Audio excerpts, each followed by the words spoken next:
नमस्कार, बहुत स्वागत है आपका। मैं हूं आपके साथ नेहा दुबे। इस बुलेटिन में अगले आधे घंटे हम आपको इस हफ्ते की कोर्ट के साथ जुड़ी हुई तमाम बड़ी खबरों से करवाएंगे रूबरू। तमाम कोर्ट की कार्रवाई और सुप्रीम कोर्ट से लेकर हाई कोर्ट और लोअर कोर्ट तक के फैसलों को रखेंगे आपके सामने। तो आइए शुरू करते हैं courts this week.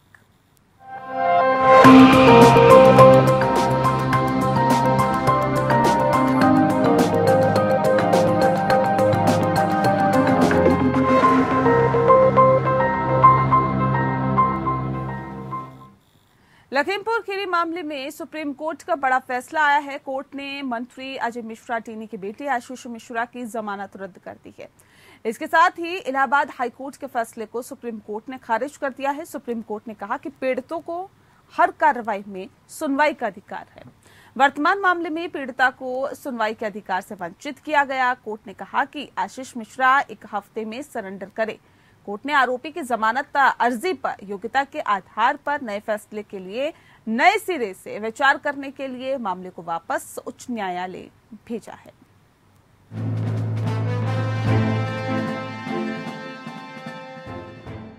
Supreme court ने केंद्रीय मंत्री अजय मिश्रा के बेटे आशीष मिश्रा को झटका दिया है। सर्वोच्च अदालत ने लखीमपुर खीरी मामले में जमानत देने के इलाहाबाद हाई कोर्ट के आदेश को रद्द कर दिया। शीर्ष कोर्ट ने इलाहाबाद हाई कोर्ट के द्वारा दी गई जमानत को निरस्त किया और आशीष मिश्रा को 1 सप्ताह में सरेंडर करने का निर्देश दिया। कोर्ट ने कहा कि सुनवाई की तेजी के कारण पीड़ितों को सुनवाई के अधिकार से वंचित किया गया था। पीठ ने कहा कि पीड़ितों को जमानत की सुनवाई सहित सभी कार्यवाही में भाग लेने का अधिकार है। देखिए, आज सुप्रीम कोर्ट ने एक अहम फैसला देते हुए एक हाई प्रोफाइल मैटर में बेल कैंसिल किया, जो कि हाई कोर्ट के गलत निर्णय के द्वारा जो बेल दिया गया था उस पर सुनवाई होते हुए आज सुप्रीम कोर्ट ने आशीष मिश्रा मोनू की बेल कैंसिल कर दी और उनको 1 सप्ताह के अंदर जो है कोर्ट में सरेंडर करने के लिए कह दिया है। उनकी जो बेल बॉन्ड भी सारे जो है वो कर दिए गए हैं और आने वाले दिन में जब वो सरेंडर करेंगे उसके बाद वो हाई कोर्ट में अपना बेल के लिए अप्लाई कर सकते हैं। कोर्ट का ये भी कहना था कि इसमें सारे लोगों की जो भी ग्रीवांस हैं उसको हाई कोर्ट को सुनना चाहिए, उसके बाद भी ही कोई उस बारे में बेल के बारे में निर्णय दे। सुनवाई के दौरान सुप्रीम कोर्ट ने हाई कोर्ट के आदेश पर आपत्ति जताई थी, जिसमें लखीमपुर खीरी हिंसा मामले के आरोपी आशीष मिश्रा को जमानत देने के लिए प्राथमिकी और पोस्टमार्टम रिपोर्ट में अप्रासंगिक विवरण पर भरोसा किया गया था। सुप्रीम कोर्ट ने तथ्यात्मक योग्यता में प्रवेश करने के लिए भी हाई कोर्ट की आलोचना की, जो ट्रायल का विषय है। कोर्ट ने ये भी कहा कि इलाहाबाद हाई कोर्ट ने मिश्रा को जमानत देते समय न्यायिक मसलों पर विचार नहीं किया। कोर्ट ने आरोपी की जमानत अर्जी पर योग्यता के आधार पर नए फैसले के लिए नए सिरे से विचार करने के लिए मामले को वापस उच्च न्यायालय भेजा है। इलाहाबाद हाई कोर्ट ने 10 फरवरी को आशीष मिश्रा को जमानत दी थी। याचिकाकर्ताओं की ओर से वरिष्ठ वकील दुष्यंत दवे ने दलील दी थी कि हाई कोर्ट ने एसआईटी की रिपोर्ट के साथ साथ चार्जशीट को नजरअंदाज किया। उन्होंने ये कहते हुए जमानत रद्द करने की मांग की थी कि आरोप गंभीर हैं और गवाहों को जान का खतरा है। उन्होंने ये भी कहा कि हाई कोर्ट के आदेश में एप्लीकेशन ऑफ माइंड का अभाव है। वहीं आशीष मिश्रा की ओर से वरिष्ठ वकील रंजीत कुमार ने हाई कोर्ट के आदेश का बचाव करते हुए कहा था कि उनका मुवक्किल घटनास्थल पर मौजूद नहीं था। उन्होंने कहा था कि अगर अदालत जमानत के लिए कोई शर्त जोड़ना चाहती है तो वो ऐसा कर सकती है। आदेश सुनाए जाने के बाद पीड़ितों की ओर से पेश वरिष्ठ अधिवक्ता दुष्यंत दवे ने अनुरोध किया कि हाई कोर्ट के मुख्य न्यायाधीश से मामले पर विचार करने के लिए एक और पीठ नियुक्त करने का अनुरोध किया जाए। पीठ ने कहा कि उसके लिए इस संबंध में कुछ भी कहना आवश्यक नहीं है और मामले को हाई कोर्ट के मुख्य न्यायाधीश पर छोड़ दिया। प्रधान एनवी रमन्ना, जस्टिस सूर्यकांत और जस्टिस हिमा कोहली की पीठ ने इलाहाबाद के 10 फरवरी के आदेश को चुनौती देते हुए लखीमपुर खीरी हिंसा में मारे गए किसानों के परिवार के सदस्यों द्वारा दायर एक विशेष अनुमति याचिका में निर्देश जारी किया, जिसमें केंद्रीय अजय मिश्रा टेनी के बेटे आशीष मिश्रा को हाई कोर्ट में जमानत दे दी गई थी। Bureau report. वहीं दिल्ली के जहांगीरपुरी में अवैध निर्माण पर फिलहाल 2 हफ्ते तक बुलडोजर नहीं चलाया जाएगा। सुप्रीम कोर्ट ने गुरुवार को सुनवाई के दौरान ये अंतरिम आदेश जारी किया। अब इस मामले पर सुप्रीम कोर्ट में सुनवाई 2 हफ्ते बाद होगी। फिलहाल कल का अंतरिम आदेश जारी रहेगा और ये आदेश सिर्फ दिल्ली के जहांगीरपुरी के लिए है।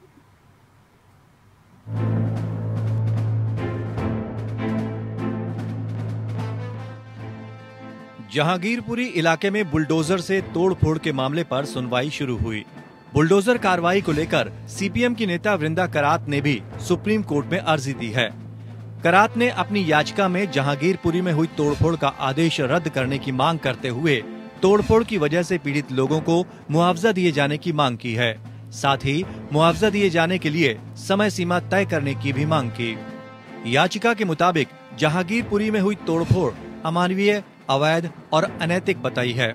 इस कार्रवाई ने लोगों के बुनियादी अधिकारों में शामिल जीने के अधिकार और रोजगार और रहने के अधिकार का हनन किया है। इसके अलावा याचिका में कहा गया है कि दिल्ली में हुई तोड़फोड़ प्राकृतिक न्याय के सिद्धांत की अवमानना भी है। जो कल ऑर्डर पास हुआ था वो ऑर्डर कंटिन्यू रहेगा, स्टेटस को रहेगा और वहाँ दिल्ली की जहांगीरपुरी एरिया में जो भी डिमोलिशन का काम हो रहा था वो बिल्कुल नहीं होगा, उस पर रोक लगी रहेगी। और स्टेट को, अथॉरिटीज़ को नोटिस इशू किया गया है और ये कहा गया है कि आप इसमें जवाब दीजिए। पिटिशनर्स भी इसमें कुछ एफिडेविट फाइल करेंगे और ये बताएंगे कि अफेक्टेड लोगों को नोटिस गया था कि नहीं गया। कांग्रेस नेता और वरिष्ठ वकील कपिल सिब्बल ने सुप्रीम कोर्ट से मांग की है कि वो देश भर में बुलडोजर से तोड़फोड़ की कार्रवाई पर रोक लगा दे। इस पर सुप्रीम कोर्ट ने कहा कि यह मांग तार्किक नहीं है और इसे स्वीकार नहीं किया जा सकता है। वकील दुष्यंत दवे ने कहा कि इस कार्रवाई के जरिए समाज के एक तबके को निशाना बनाया जा रहा है। दवे ने कहा, जब एमसीडी को पता चला कि हम आदेश के खिलाफ कोर्ट जा रहे हैं तो इन्होंने 9 बजे से ही निर्माण को ध्वस्त करना शुरू कर दिया, जबकि 2 बजे से कार्रवाई करना था। दवे ने कहा, दिल्ली में लगभग 1700 से ज्यादा अनाधिकृत कॉलोनियां हैं, जिनमें लगभग 50 लाख लोग रहते हैं। प्रशासन तोड़फोड़ के लिए खास इलाके को ही चुनता है। दवे ने कहा, वो लोग गरीब हैं, उनके घरों को तोड़ा जा रहा है। दिल्ली में सैनिक फॉर्म और गोल्फ लिंक जैसे इलाके भी हैं, जहां पर निर्माण कार्य हो रहा है, वहां तोड़फोड़ करिए। दवे ने कहा कि बिना सूचना के कार्रवाई की गई और जब अदालत ने यथास्थिति का आदेश जारी किया तब भी काफी देर बाद कार्रवाई रोकी गई। जमीयत की ओर से कपिल सिब्बल ने कहा, अतिक्रमण की समस्या दिल्ली नहीं बल्कि पूरे देश की है, लेकिन यहाँ मुस्लिमों को टारगेट किया जा रहा है। सॉलिसिटर जनरल तुषार मेहता ने केंद्र का पक्ष रखते हुए कहा कि जो भी कार्रवाई की गई वो अतिक्रमण हटाने के लिए की गई है। किसी एक समुदाय को टारगेट करने का आरोप सरासर गलत है। मेहता ने कहा कि 22 मुस्लिम और 88 हिंदू बुलडोजर की कार्रवाई से प्रभावित हुए हैं। कोर्ट ने कहा कि अगले आदेश तक यथास्थिति बनाई रखी जाएगी। 2 सप्ताह के बाद सुनवाई सूचीबद्ध की जाएगी, तब तक दलीलें पूरी की जाएंगी। पीठ के आदेश के बाद सिब्बल ने दूसरी याचिका में विध्वंस पर रोक लगाने का दूसरा अनुरोध किया। Bureau report, APN। वहीं चिकित्सा लापरवाही का मसला आए दिन सुर्खियां बनता है। दरअसल जिसमें मरीज या उसके परिजन केस खराब होने पर डॉक्टर या अस्पताल पर आरोप मढ़ते हैं। इसी तरह के केस में एक पत्नी ने पति की मौत को चिकित्सीय लापरवाही बताया, लेकिन सुप्रीम कोर्ट में फैसला सुनाते हुए कहा कि डॉक्टर को सिर्फ इसीलिए जिम्मेदार न ठहराएं क्योंकि दुर्भाग्य या गलत उपचार से वजह से केस बिगड़ा हो। मरीज की मौत के लिए हमेशा डॉक्टर जिम्मेदार नहीं होते। राष्ट्रीय उपभोक्ता विवाद निवारण आयोग के खिलाफ अपील को खारिज करते हुए कोर्ट ने कहा कि डॉक्टर पर दायित्व तभी आएगा जब डॉक्टर के पास अपेक्षित कौशल नहीं हो या डॉक्टर ने कौशल का उचित क्षमता के साथ प्रयोग नहीं किया हो।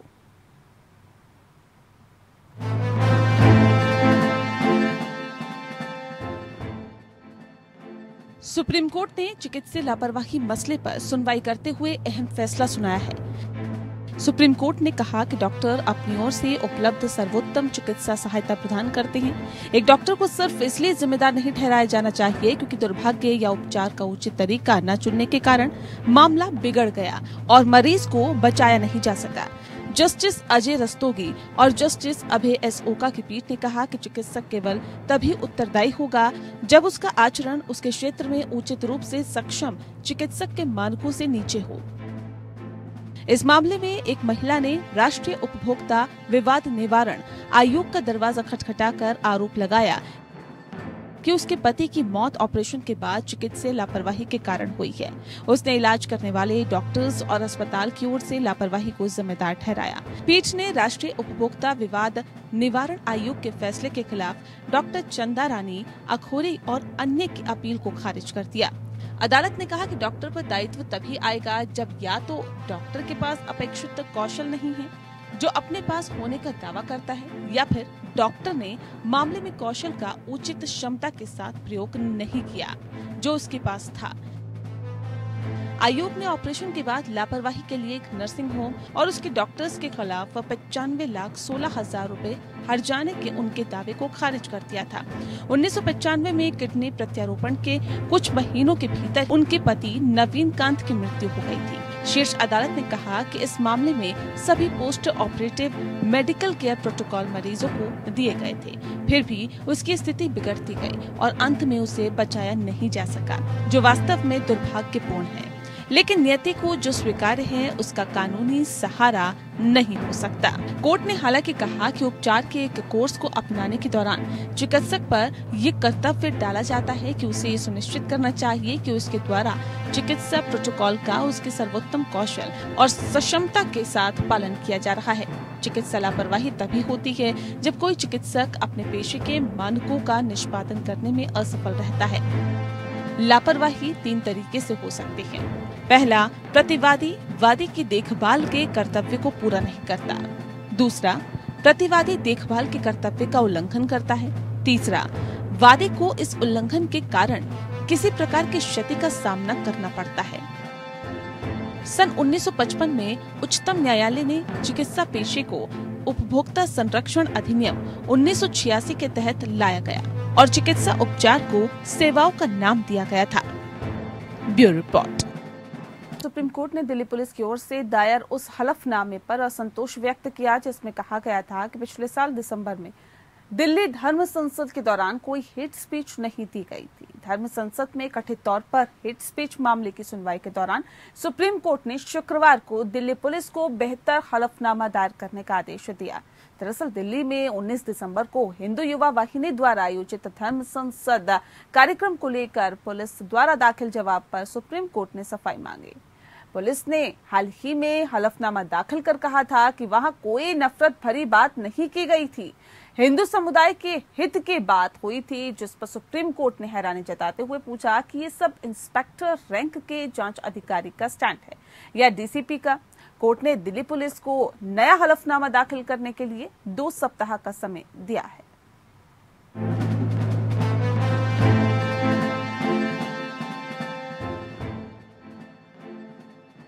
दिल्ली हरिद्वार में हुए धर्म संसद में मुस्लिम समुदाय के खिलाफ हेट स्पीच मामले में सुप्रीम कोर्ट में सुनवाई हुई। पिछले साल दिल्ली में हुई धर्म संसद मामले में पुलिस की ओर से दाखिल किए गए हलफनामे पर सुप्रीम कोर्ट ने असंतुष्टता जाहिर की है। इस हलफनामे में कहा गया है कि हिंदू युवा वाहिनी की ओर से आयोजित धर्म संसद में कोई नफरत भरी बात कही ही नहीं गई। धर्म संसद में सिर्फ हिंदू हितों की बातें हुई थी। इस पर सुप्रीम कोर्ट ने हैरानी जताते हुए पूछा कि ये सब इंस्पेक्टर रैंक के जांच अधिकारी का स्टैंड है या डीसीपी का। इसके बाद कोर्ट ने दिल्ली पुलिस को नया हलफनामा दाखिल करने के लिए 2 सप्ताह का समय दिया है। 9 मई को इस मामले में दोबारा सुनवाई होगी। सीनियर वकील कपिल सिब्बल ने भी दिल्ली पुलिस के हलफनामे पर सवाल उठाए। उन्होंने कहा कि दिल्ली पुलिस आयुक्त का कहना है कि जांच की गई है और उन्होंने क्लीन चिट दे दी है। इसे सही ठहराया है। जांच की गई और कोई अपराध नहीं पाया गया। गोविंदपुरी में हेट स्पीच की जांच में कहा गया है कि ऐसे शब्दों का कोई उपयोग नहीं है जिनका अर्थ या व्याख्या की जा सकती है कि मुसलमानों की जातीय सफाई या एक पूरे समुदाय की हत्या के लिए एक खुला आह्वान किया गया। कपिल सिब्बल ने कहा कि उनका मकसद समुदाय की नैतिकता को बचाना था। दिल्ली में हिंदू वाहिनी के कार्यक्रम में दिए गए भाषण को लेकर दिल्ली पुलिस के जवान पर कोर्ट ने हैरानी जाहिर कर पूछा कि क्या किसी वरिष्ठ अधिकारी ने इसे देखा। क्या जवाब दाखिल करते समय उन्होंने अपने विवेक का इस्तेमाल किया? कोर्ट ने हैरानी जताते हुए पूछा कि क्या ये डीसीपी या सब इंस्पेक्टर रैंक के जांच अधिकारी का स्टैंड है? इस पर दिल्ली पुलिस की ओर से एडिशनल सॉलिसिटर जनरल नटराज ने कहा कि हम इस मामले पर दोबारा नया एफिडेविट दाखिल करेंगे। इस पर दिल्ली पुलिस की ओर से एडिशनल सॉलिसिटर जनरल नटराज ने कहा कि हम इस मामले पर दोबारा नया एफिडेविट दाखिल करेंगे। सुप्रीम कोर्ट ने हिंदू युवा वाहिनी के कार्यक्रम पर सुप्रीम कोर्ट में दिए गए पुलिस के जवाब पर दिल्ली पुलिस को नया हलफनामा दाखिल करने के लिए 2 हफ्ते का समय दिया। कोर्ट अब 9 मई को मामले की सुनवाई करेगा। दरअसल सुप्रीम कोर्ट दिल्ली हरिद्वार में हुए धर्म संसद में मुसलमानों के खिलाफ भड़काऊ भाषण दिए जाने को लेकर सुप्रीम कोर्ट में याचिका दाखिल की है। दिल्ली पुलिस ने अपने हलफनामे में कहा था कि 19 दिसंबर में हुए कार्यक्रम के दौरान मुस्लिम समुदाय के खिलाफ कोई आपत्तिजनक बयानबाजी नहीं हुई और भाषण हेट स्पीच के दायरे में नहीं आता। इस जवाब पर सुप्रीम कोर्ट ने हैरानी जाहिर की थी। Bureau report, APN। Delhi high court ने कहा कि ओबीसी के लिए कोटा देने का उद्देश्य उच्च शिक्षा के सपने को प्रोत्साहित करना है। न्यायमूर्ति रेखा पल्ली ने ये टिप्पणी दिल्ली विश्वविद्यालय में LLM उम्मीदवार आकांक्षी को प्रवेश देने के निर्देश देते हुए की है। साथ ही आपको बता दें कि जिसे ओबीसी नॉन क्रीमी लेयर प्रमाण पत्र प्रदान करने में विफल रहने के कारण प्रवेश से वंचित कर दिया गया था। खंडपीठ ने केंद्र को 6 सप्ताह के भीतर जवाब दाखिल करने का निर्देश दिया।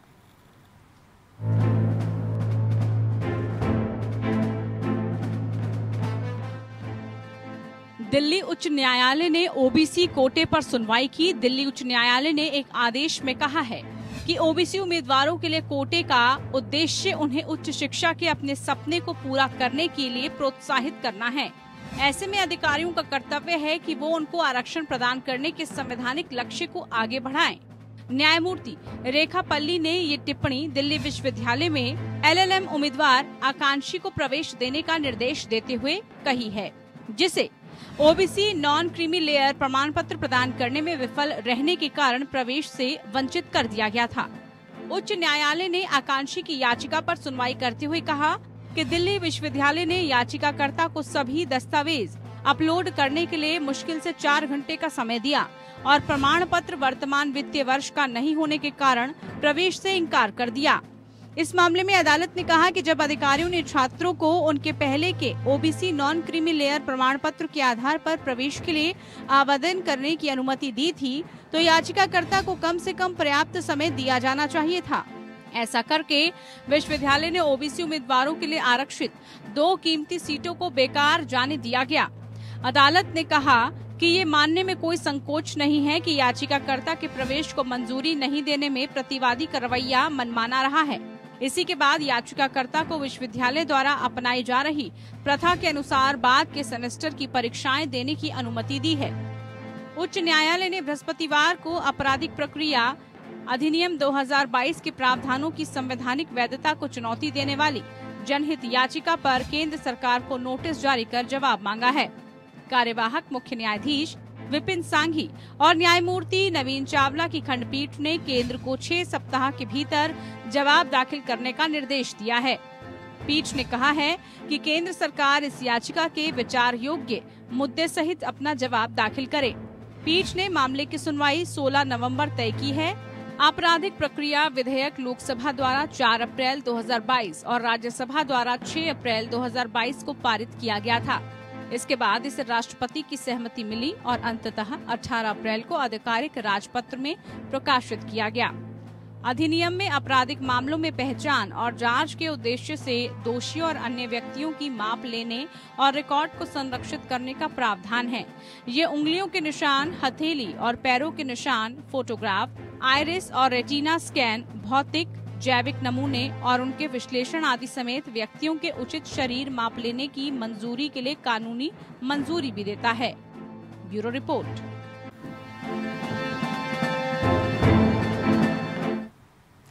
दिल्ली दंगा मामले में साजिश रचने के लिए आरोपित बनाए गए उमर खालिद की जमानत याचिका पर दिल्ली हाईकोर्ट ने मौखिक रूप से कहा है कि महाराष्ट्र के अमरावती में खालिद द्वारा दिया गया भाषण आपत्तिजनक था और प्रथम दृष्टया ये स्वीकार्य नहीं है। ये भाषण आपत्तिजनक और भड़काऊ था। न्यायमूर्ति सिद्धार्थ मृदुल और न्यायमूर्ति रजनीश भटनागर की पीठ ने कहा कि भाषण आपत्तिजनक और अप्रिय है। पीठ ने सवाल उठाया कि क्या गांधी जी या शहीद भगत सिंह जी ने कभी इस भाषा का इस्तेमाल किया था। कोर्ट ने कहा कि अभिव्यक्ति की आजादी का हवाला देकर ऐसे भड़काऊ बयान नहीं दिए जा सकते। उमर खालिद की जमानत अर्जी पर हाईकोर्ट ने दिल्ली पुलिस को नोटिस जारी किया और 3 दिन में जवाब मांगा है। दिल्ली में 2020 में हुए दंगों की साजिश रचने के आरोप में गिरफ्तार उमर खालिद की जमानत याचिका पर सुनवाई करते हुए दिल्ली हाईकोर्ट ने दिल्ली पुलिस से इस पर जवाब मांगा है। साथ ही अदालत ने यह भी कहा कि जिस भाषण के आधार पर उमर पर दंगों की साजिश रचने का आरोप लगा है, हम उसे प्रथम दृष्टया नजरअंदाज नहीं कर सकते। जस्टिस सिद्धार्थ मृदुल की अध्यक्षता वाली पीठ ने कहा कि जो भाषण दिया गया वह अपराध लगता है और ऐसा आभास कराता है कि देश की स्वतंत्रता की लड़ाई सिर्फ एक ही संस्था ने लड़ी है। अदालत ने दिल्ली पुलिस को अपना जवाब दाखिल करने के लिए 3 दिन का समय दिया है। मामले की अगली सुनवाई 27 अगस्त को होगी। दिल्ली दंगों से जुड़े यूएपीए मामले में उमर खालिद की जमानत अर्जी पर दिल्ली हाईकोर्ट ने दिल्ली पुलिस को नोटिस जारी किया है। साथ ही कोर्ट ने गांधी और भगत सिंह का जिक्र कर उमर खालिद को फटकार लगाई कि क्या आपको नहीं लगता कि आपका भाषण भड़काऊ है। उमर खालिद ने कड़कड़डुमा कोर्ट से जमानत खारिज होने के आदेश को हाईकोर्ट में चुनौती दी है। मामले की सुनवाई के दौरान दिल्ली हाईकोर्ट ने कहा कि अमरावती में दी गई उमर खालिद की स्पीच, जिसके आधार पर उनके खिलाफ ये केस दर्ज किया गया है, आपत्तिजनक और भड़काऊ था। हाईकोर्ट ने उमर खालिद के वकील से कहा कि क्या आपको नहीं लगता कि ये स्पीच भड़काऊ है। क्या ये कहना कि आपके पूर्वज अंग्रेजों की दलाली कर रहे थे गलत नहीं है। आपके बात से लगता है कि सिर्फ एक ही समुदाय अंग्रेजों से लड़ाई लड़ रहा था। क्या भगत सिंह और गांधी जी ने ऐसी भाषा का इस्तेमाल किया। कोर्ट ने स्पष्ट कर दिया कि अभिव्यक्ति की आजादी का हवाला देकर ऐसे भड़काऊ बयान नहीं दिए जा सकते। लोकतंत्र में इसकी इजाजत नहीं दी जा सकती। पीठ ने जब पूछा कि खालिद पर क्या आरोप है, इसके जवाब में खालिद की तरफ से पेश हुए वरिष्ठ अधिवक्ता त्रिदेव पेस ने दलील दी कि खालिद पर साजिश का आरोप लगाया गया है, लेकिन वह शहर में मौजूद ही नहीं था। हालांकि पीठ ने कहा कि प्रथम दृष्टया अदालत कह सकती है कि खालिद द्वारा दिया गया भाषण स्वीकार्य नहीं। कड़कड़डुमा अदालत ने उमर खालिद की जमानत याचिका को पिछले महीने खारिज कर दिया था और कहा था कि अभी आरोपी को जमानत देने का कोई आधार नहीं है। इससे पहले फरवरी 2020 में दिल्ली दंगों के सिलसिले में कोर्ट ने अपना फैसला सुरक्षित रख लिया था और कई बार टाला भी था। उमर खालिद और कई अन्य लोगों पर फरवरी 2020 के दंगों के मास्टरमाइंड होने के मामले में आतंकवाद विरोधी कानून यूएपीए के तहत मामला दर्ज किया गया है। इन दंगों में 53 लोग मारे गए थे और 700 से ज्यादा लोग घायल हुए थे। संशोधित नागरिकता कानून और राष्ट्रीय नागरिकता पंजीकरण के खिलाफ विरोध प्रदर्शन के दौरान हिंसा भड़क गई थी। Bureau report. और चलिए इसी के साथ फिलहाल इस बुलेटिन में इतना ही। नमस्कार।